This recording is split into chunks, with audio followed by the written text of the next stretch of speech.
think you'll like, Scott, because you and I are both Big 4/Big 5 consulting guys previously in our lives.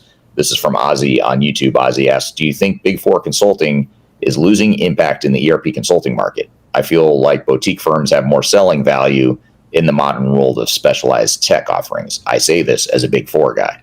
So curious, what are your thoughts? And maybe to add to that a little bit, is the size, are the Big 4 more likely to get themselves into legal issues or lawsuits related to these projects?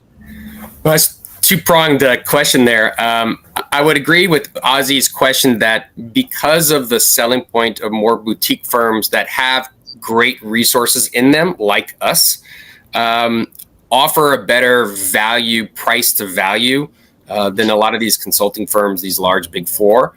But I would say that those firms will almost always get the very large, publicly facing company projects because the board, the C-suite, almost require a firm of that scale and authority to win those projects. Most of those boutique firms, I think, still have a role in those large projects because we typically come in, firms like Third Stage come in as kind of the PMO, change control, change management experts. And that really works out well for the client because they get the scale and depth of a Big 4, but then also the uniqueness that we provide many times because of these expert witness cases where we can guide the project better than if it was just a client and a Big 4. But one thing that we call out often during our sales cycle to a large client going through a big ERP is that you like the name of a Big 4, but quite honestly, the staff that gets assigned to your project will change frequently throughout the duration of the project. And in many times, they go out to the street and hire contractors to come under the umbrella of the Big 4 and work on those projects. And again, one of the clients that we have today, that's the case. We asked for a roster of all the folks on the SI, and half of them have outside email addresses. So be leery about hiring a Big 4 just to get the name, because most of the staff may be folks that will work for us one day. So it's be careful that you're never going to get the A players across the board on many of these projects if you hire a Big 4. And so we see that often in our expert witness cases where they put full faith in a Big 4 implementer, but then they find out that staff turnover is so extraordinary, they don't even know who's on the project at any given time. That knowledge transfer tends to wane quite a bit. So be leery of that. But they will always be in the play for these big global public companies. That's not something that's going to go away, in my opinion. Yeah, absolutely. Agree. I totally agree with that. And what's interesting is you were talking, and I was thinking of a follow-up question here that I'm going to ask in a moment, but I'm going to ask you a question here in a second about software vendors too. Is there a correlation between named software vendor and failure rates? But as you were answering that question, I was thinking about this question, asking you here in a second. I was thinking about how, this is really interesting for the audience that might find this interesting, is when you're an expert witness, whatever side you're on, whether you're the plaintiff or the defendant, the attorneys from the opposing side do anything they can to try to discredit you. And one of the things they do, which I actually kind of enjoy doing from an expert witness perspective, is they'll go read like every blog I've published, or they'll watch this video. For example, this video will get reviewed by an attorney on the opposing side of a case at some point in the future. I don't know when and where, but some attorney is going to watch this, and if when they watch this, hello, good to see you. My name's Eric. I'm on the other side.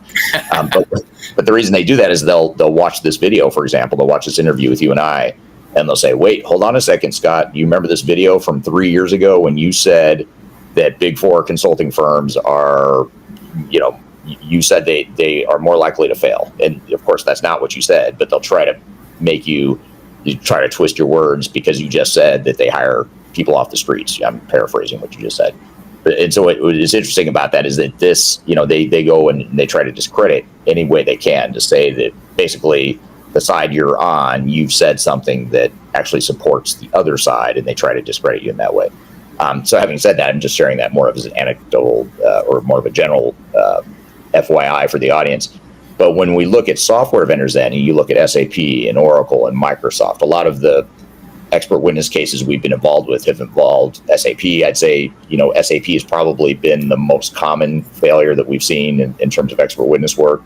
And then Oracle and Microsoft are pretty common as well. And then, of course, we've done expert witness work for other or related to other software vendors as well. But do you see any sort of correlation with the name of the software vendor or, the technology being deployed? Do you see more common failures in one part of the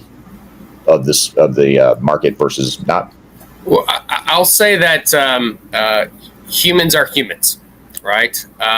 There's personality conflicts, there's challenges with cultural backgrounds, experience, and just work-life balance. And so even if you and I were the ideal consultants for one client, we may not be for the other.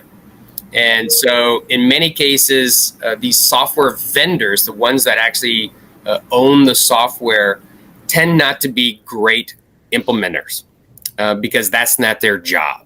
They're here to develop software, deploy software, update software. They rarely are the ones that are great in implementing their software because they tend to have fewer staff than necessary. And we get right back into swapping out resources on a project. But I would say that software platforms that have very structured internal processes of how data flows from one module to the other, the software vendors themselves, SAP as an example, tend to be very rigid in how they implement it as well. And so if you go to a third-party system integrator, they may tend to be more flexible in their thinking, whereas a lot of the software vendors like SAP, Oracle, and the bunch, even Salesforce to some extent, may be very rigid in how they go about engaging with the client and implementing in a live environment. And so much like the conversation we had with the big four versus boutique firms, some are much more agile in how they engage with the client, understand the scope, and conform and config going forward. I'll say something as well is that, and hopefully this doesn't come up on a future expert witness, very few ERP platforms can do 100% of everything a client wants to do. And so we talk about this a lot at Third Stage around fringe application, point solutions, best of breed, whatever you want to label, you want to call them, is that some of the big software vendors want to put all that functionality in their platform and potentially may require functionality changes that falls under the banner of customization. And so more boutique firms, third-party integrators may tend to look at other applications that fit those requirements better. And so it's a little bit of that rigidness that we see a lot when the SI is the software vendor themselves in not looking at other solutions to meet a client's needs. So either don't do that in the future because our system doesn't do it, or they'll go off on a customization trail that will get them in a world of trouble when it doesn't work in the larger ecosystem of a client's technology stack. Right.